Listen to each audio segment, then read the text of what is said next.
비가 내리던 어느 흐린 날, 서울의 뒷골목 한켠, 낡은 상점 앞 처마 밑에 한 노인이 웅크리고 앉아 있었다. 아무도 그를 눈여겨보지 않았다. 아니, 오히려 피하기 바빴다. 마치 더러운 얼룩이라도 된 양 사람들은 고개를 돌리고 바삐 발걸음을 옮겼다. 그의 이름은 윤기환. 한때는 남해안의 작은 마을에서 인정받는 몫으로 단단한 소나무로 만든 그의 가구는 동네 사람들의 자랑거리였다. 그러나 삶은 그에게 잔인한 장난을 쳤다. 외아들이 교통사고로 세상을 떠난 후 기환의 삶은 무너졌다. 며느리는 병으로 몸져 눕고 갓돌을 지난 손주는 우는 것만이 할 줄 아는 전부였다. 남은 가족을 지키기 위해 그는 모든 재산을 쏟아부었고 결국 남은 건 몇 벌의 옷과 무릎 꿇은 자존심뿐이었다. 기환은 서울로 올라왔다. 무엇이든 해서 손주를 도와야겠다는 생각뿐이었다. 그러나 도시의 냉정함은 그를 한 번도 품지 않았다. 거리에서 하루 종일 손을 내밀어도 돌아오는 건 무시, 냉대, 그리고 몇 번의 모욕뿐이었다. 거기서 치워요. 한 식당 주인이 소리를 질렀다. 그 앞에서 서성이는 그를 보자마자 짜증을 내며 물을 뿌렸다. 한 아이는 그의 모자를 빼앗고는 귀신이다 라며 비웃고 도망쳤다. 그날 기환은 아무것도 얻지 못한 채 비 맞은 채 처마 밑에 앉았다. 비는 굵은 빗방울로 쏟아지고 있었다. 찢어진 비닐 한 장으로 머리를 가리고 있었지만 속옷까지 젖는 건 시간 문제였다.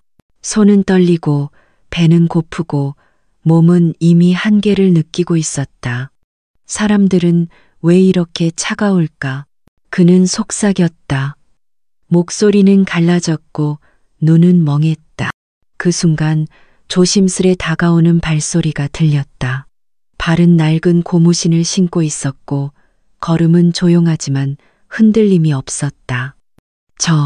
이거라도 드세요. 따뜻한 건 아니지만 한 여자가 반쯤 비에 젖은 작업복 차림으로 비닐봉지를 꺼냈다. 안에는 라면 반 봉지가 들어있었다. 그녀의 이름은 강하은, 28살.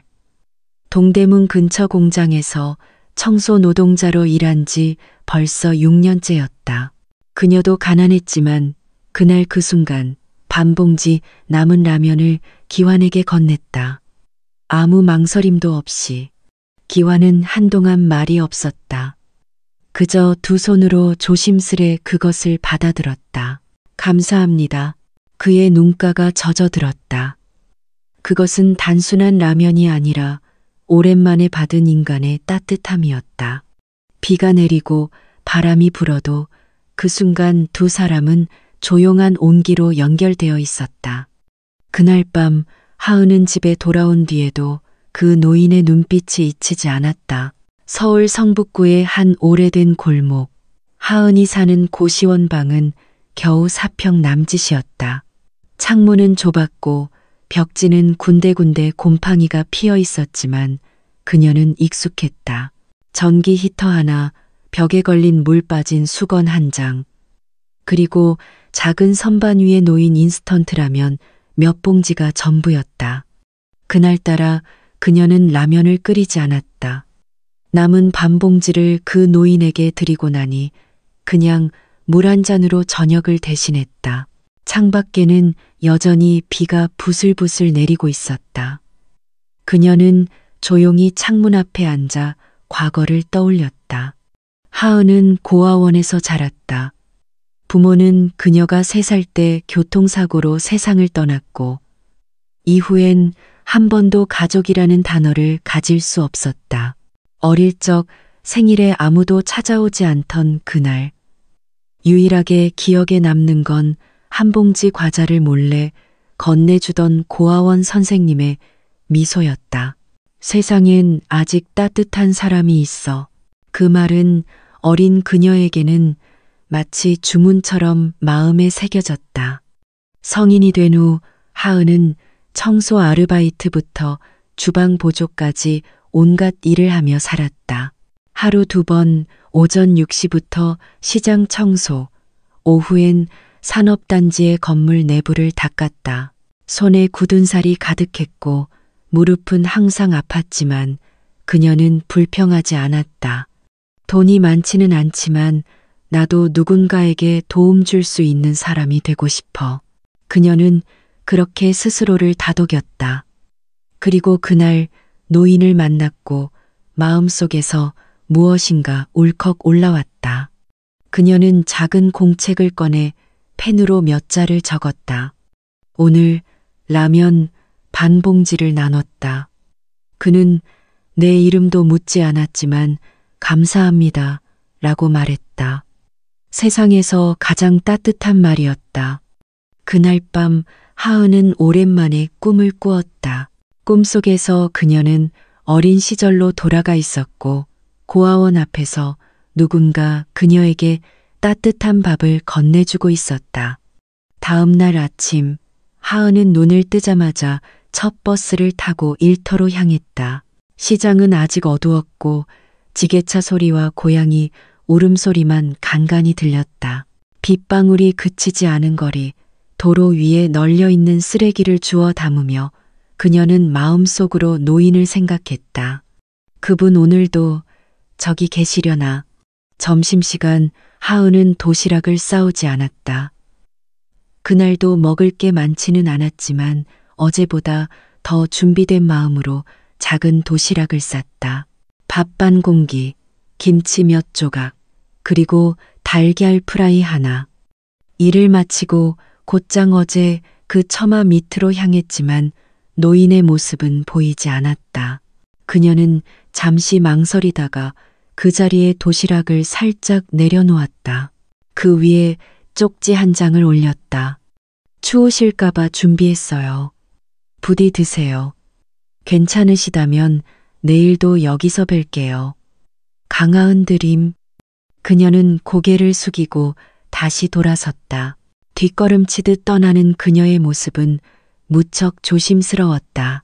하지만 그 작은 도시락은 그날 기완에게 세상에서 가장 값진 한 끼가 되었다.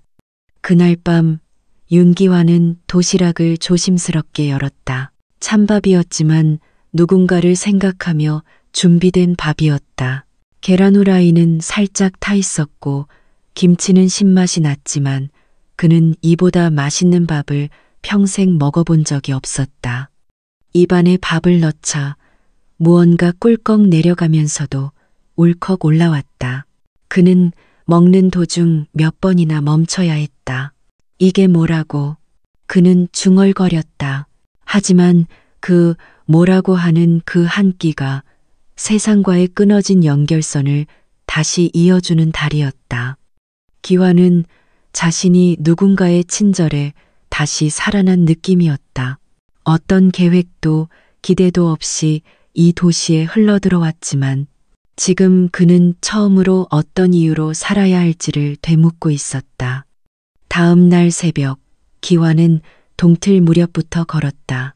몸은 여전히 무거웠고 다리는 후들거렸지만 마음은 전날과는 전혀 달랐다. 그는 하은이 놓고 간 도시락통을 비닐에 곱게 싸서 다시 원래 자리에 두었다. 그 위에는 손글씨로 쓴 메모 한 장이 얹어져 있었다. 밥 잘 먹었습니다. 나는 괜찮아요. 그리고 고맙습니다. 다음에 꼭 이름 알려주세요. YK. 그날 오후 서울의 한 고요한 찻집. 기완은 다 낡은 외투를 벗고 깔끔한 셔츠로 갈아입은 후 정면의 거울을 오래도록 바라보았다. 거기엔 더 이상 떠도는 노인이 아닌 날카롭고 깊은 눈매를 지닌 한 남자가 서 있었다. 그는 조용히 휴대전화를 꺼내 전화를 걸었다. 사무국장, 접니다. 회장. 잠시 침묵이 흐른 후 수화기 너머에서 떨리는 목소리가 들려왔다. 회장님, 살아계셨습니까? 이게 무슨... 기완은 말없이 잠시 숨을 고르고 말했다. 아직 아무도 모르게 해요. 대신 한 사람에 대해 조사를 부탁드립니다. 이름은 강하은. 성북구 XX 고시원. 오늘 중으로 보고서 올려주세요. 그날 밤 기환은 오래된 수첩을 펼쳤다. 거기에는 오랜 시간 정리된 메모들이 있었다. 사람들의 이름, 날짜, 장소, 행동들. 마치 사람을 보는 일에 진심이었던 과거의 흔적들. 그의 손길이 멈춘 페이지, 맨 아래 조용히 써 있었다. 진짜 사람을 찾기 전까지 모든 것을 내려놓는다. 기환은 수첩을 덮으며 조용히 중얼거렸다. 이제 시작이군. 며칠 뒤 강하은은 예상치 못한 전화를 받았다. 강하은 씨 맞으시죠? 저희는 한빛재단에서 연락드리는 겁니다. 추천 명단에 올라 있어 확인차 연락드렸습니다. 그녀는 얼떨떨했다. 저요? 재단이요? 전화한 이는 사회적 배려 대상자를 위한 직업훈련 장학 프로그램에 하은이 선발되었다는 내용의 확인을 요청한 것이었다. 그녀는 자신이 지원한 기억이 없었지만 목소리 너머의 사람은 분명하게 말했다. 추천인은 익명을 요청하셨습니다. 하지만 이미 본인 인터뷰가 완료된 것으로 되어 있습니다. 하은은 아무 말도 할 수 없었다. 그날 고시원 방에서 그녀는 편지를 한 통 받았다. 봉투는 깔끔했고 보내는 사람은 적혀 있지 않았다. 편지를 열자 단정한 글씨가 눈에 들어왔다. 하은 씨, 세상엔 아직 사람을 믿어도 되는 순간이 있습니다. 당신이 보여준 작고도 진심 어린 친절이 한 사람을 다시 숨쉬게 했습니다. 앞으로 당신을 위한 문이 열릴 것입니다. 들어갈지는 당신의 선택입니다. 안다오. 하은은 그 편지를 수없이 읽었다. 그 손글씨는 낯설지만 이상하게도 따뜻했고 편지 한 장에 담긴 존중은 그녀가 살아오며 단 한 번도 받아본 적 없는 종류의 것이었다. 며칠 후 그녀는 서울 강남의 고층 빌딩 앞에 서 있었다. 그곳은 한빛 인재개발센터였다. 건물 유리창에 비친 자신의 모습이 어색하게 느껴졌지만 가슴 깊은 곳에서는 미묘한 떨림과 함께 오랜만에 느껴보는 기대가 피어오르고 있었다. 접수처에서 이름을 말하자 직원은 정중하게 안내했다. 강하은님, 회장님께서 직접 말씀하셨습니다. 바로 안내해 드릴게요. 회장님. 그녀는 당황했지만 따라갔다. 엘리베이터가 도착한 층 정면의 문이 열리자마자 익숙한 얼굴이 나타났다. 바로 그 노인 윤기환이었다. 그러나 오늘의 그는 말끔한 양복의 단정한 모습, 그녀가 알던 낡은 외투 속의 노인은 찾아볼 수 없었다. 앉으세요. 놀라셨겠지만 설명드릴게요. 기환은 조용히 말했다. 하은은 마음속에 떠오른 모든 의문을 꾹 참았다. 그저 그의 눈을 바라보며 고개를 끄덕였다. 사람을 믿는 일은 쉬운 일이 아닙니다. 하지만 당신은 나를 한 번도 묻지 않았고 따지지 않았고 무엇보다 미소 지어주셨습니다. 세상이 나를 외면할 때 당신만은 눈을 맞춰줬어요.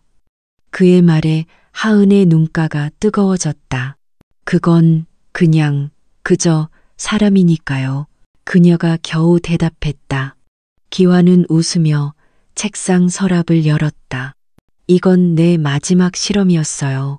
가장 낮은 곳에서 가장 진실한 사람을 찾는 것. 그리고 당신을 만났죠. 그는 얇은 파일을 꺼내 그녀에게 건넸다.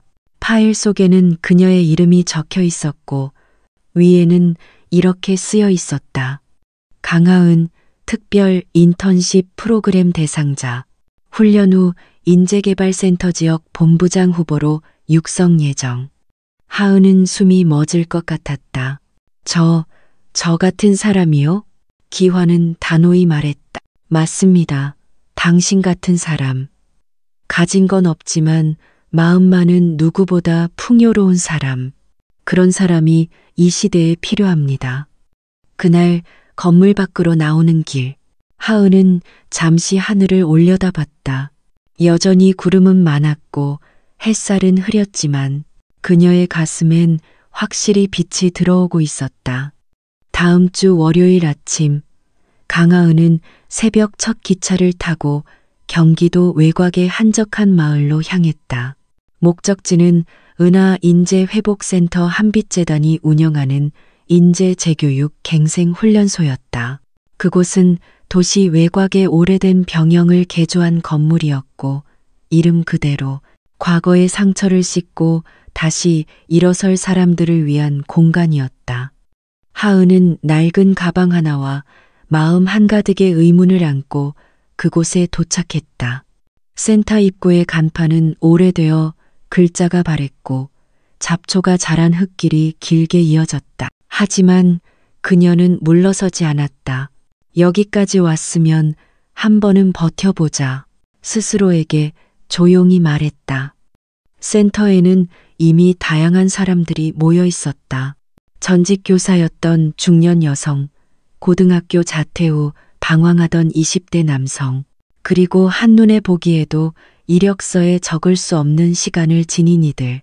하은은 그들 가운데서도 유난히 조용했고 눈에 띄지 않게 구석자리에 앉았다. 첫 강의는 자기소개. 다들 눈을 피했고 누군가는 혀를 차며 앉아 있었다.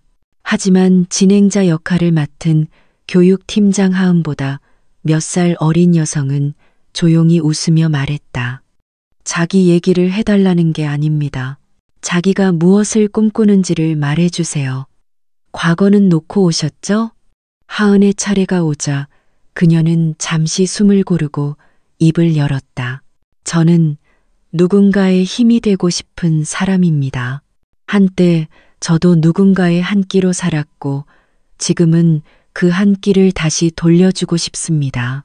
순간 강의실 안의 공기가 미묘하게 바뀌었다. 누군가는 고개를 들었고 누군가는 미소 지었다. 누군가의 말은 뇌리에 스쳐 지나가기 마련이지만 진심의 말은 공기를 흔들고 마음을 움직였다. 훈련은 만만치 않았다. 이론 수업은 물론 체력 단련, 팀별 과제, 사회성 훈련까지 매일매일 일정이 빽빽했다. 하지만 하은은 단 한 번도 지각하거나 포기하지 않았다.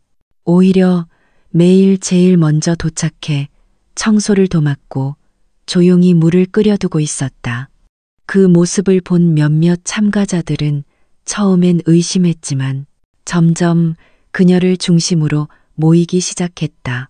말이 없는 청년 우진, 항상 투덜거리던 정미 언니, 그리고 자주 혼자 앉아 있던 외국인 혼혈 소녀 나리까지 그녀의 주위에는 따뜻함이 번져갔다.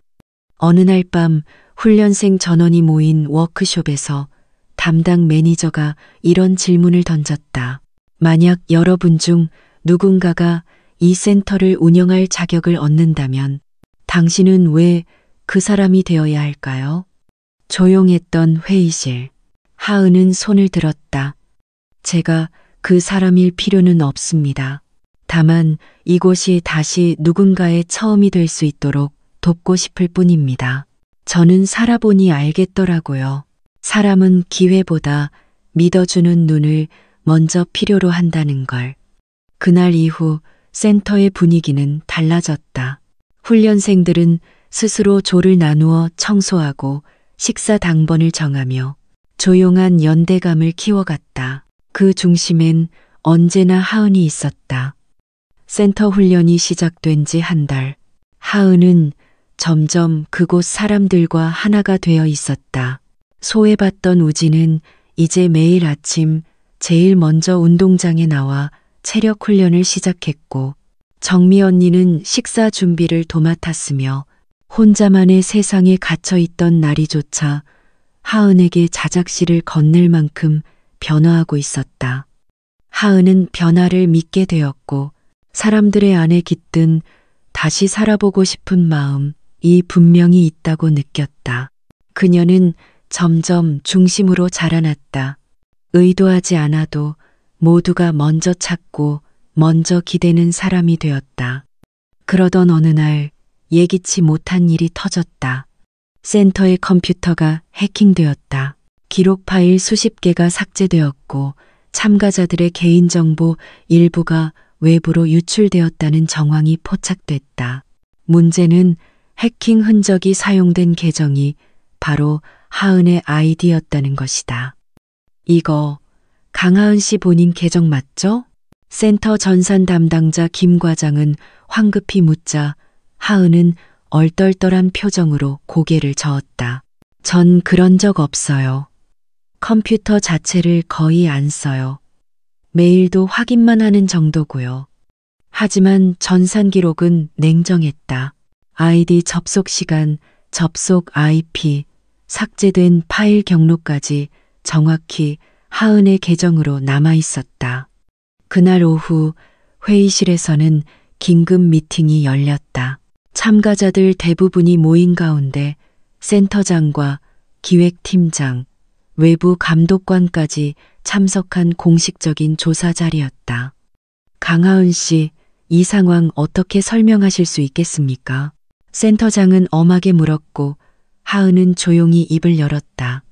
저는 한 번도 다른 사람의 파일을 건드린 적이 없습니다. 제 계정을 누가 어떻게 사용했는지는 모르겠지만 이건 제가 하지 않았다는 걸 믿어주셨으면 좋겠습니다. 순간 정적이 흘렀다. 믿을지 아닐지를 결정해야 하는 순간이었다. 어느 한쪽에서는 믿고 싶어도 기록이 저렇잖아. 센터 전체를 위험에 빠뜨릴 순 없지. 라는 말들이 오갔다. 하지만 그 순간 잠깐만요. 우진이 벌떡 일어났다. 그는 손에 낡은 노트북을 들고 있었다. 며칠 전 공용 와이파이에 이상한 로그가 떠서 캡처해뒀어요. 처음엔 그냥 넘겼는데 혹시 도움이 될까 봐요. 그가 노트북을 꺼내 화면을 보여줬다. 공용 IP에 접속된 외부기기 하나가 하은의 계정이 로그인된 시간과 정확히 겹쳐 있었다. 게다가 접속 위치는 하은이 기숙사에 없던 밤이었다. 증거는 완벽하지 않았지만 최소한 의심의 방향이 흔들릴 만큼의 근거는 되었다. 아직 모든 게 명확하지 않습니다. 그러나 현 상황에서 단정할 수는 없습니다. 센터장이 무겁게 말했다. 결국 하은은 임시 자격 정지 처분을 받았다. 훈련은 계속 참여할 수 있지만 모든 리더 역할에서 배제되었고 중요 문서 접근권도 회수되었다. 그날 밤 하은은 숙소 옥상에 홀로 앉아 있었다. 도시의 불빛은 멀었고 별은 보이지 않았지만 그녀는 하늘을 오래도록 바라보았다. 왜 이런 일이 반복되지? 그녀는 속으로 중얼였다.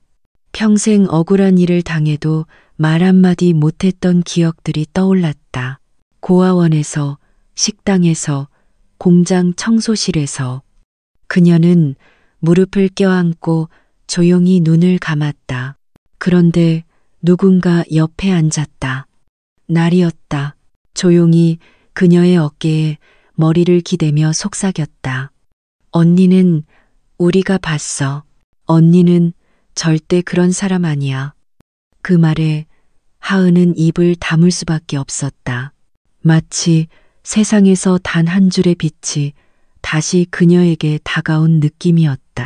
그 사건 이후 하은은 매일 조심스럽게 움직였다. 사람들은 겉으론 아무 일 없는 듯 인사했지만 그녀는 느낄 수 있었다. 눈길 하나, 숨죽인 속삭임 하나까지도 말해주고 있었다. 우린 아직 결론을 내리지 않았어.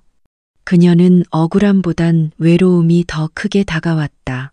하지만 그럴수록 평소보다 더 부지런히 움직였다. 훈련은 빠지지 않았고 식사 당번이 아니어도 먼저 설거지를 했다. 그녀는 침묵으로, 일상으로 기다렸다. 언젠가 진짜가 드러날 순간을. 그리고 어느 날 우진이 조심스럽게 그녀를 훈련장 뒤편 작은 창고로 불렀다. 누나, 진짜 중요한 거 하나 보여줄게요. 그는 낡은 CCTV 모니터를 보여줬다. 이거 옛날 카메라예요. 거의 아무도 안 써요.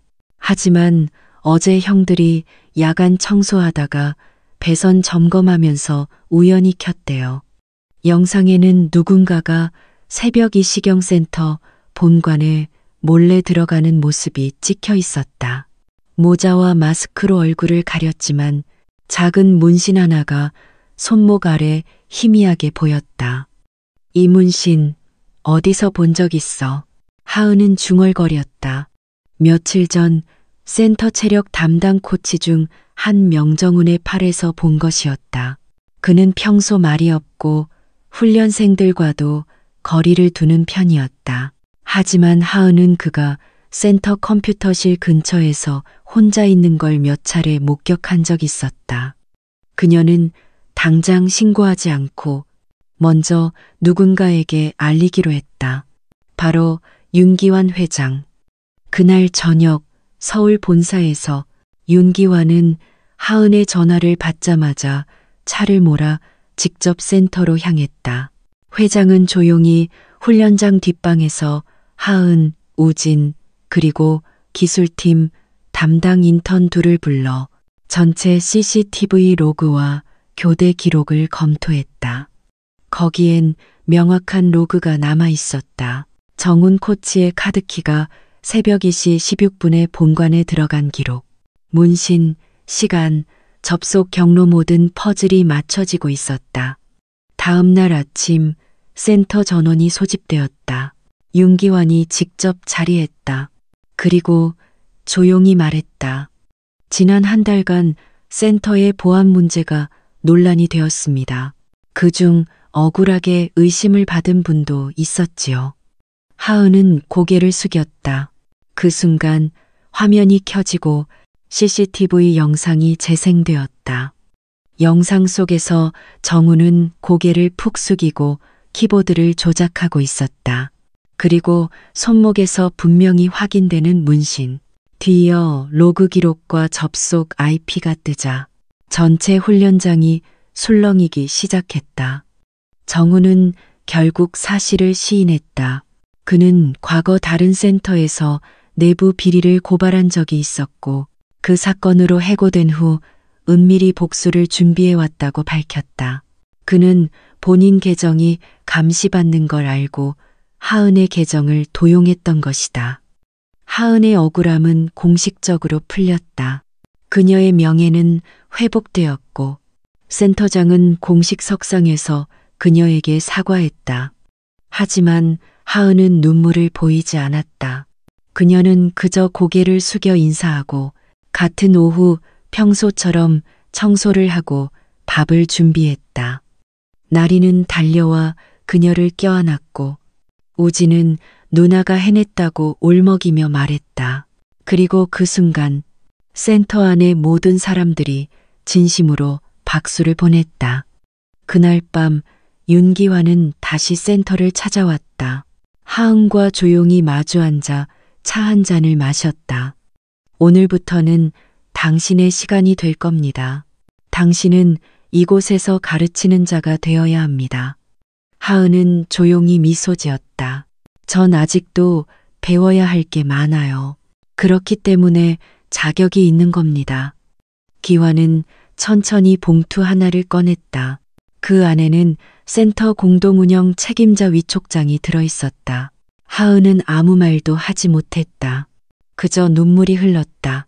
이번에는 억울함이 아닌 기쁨 때문이었다.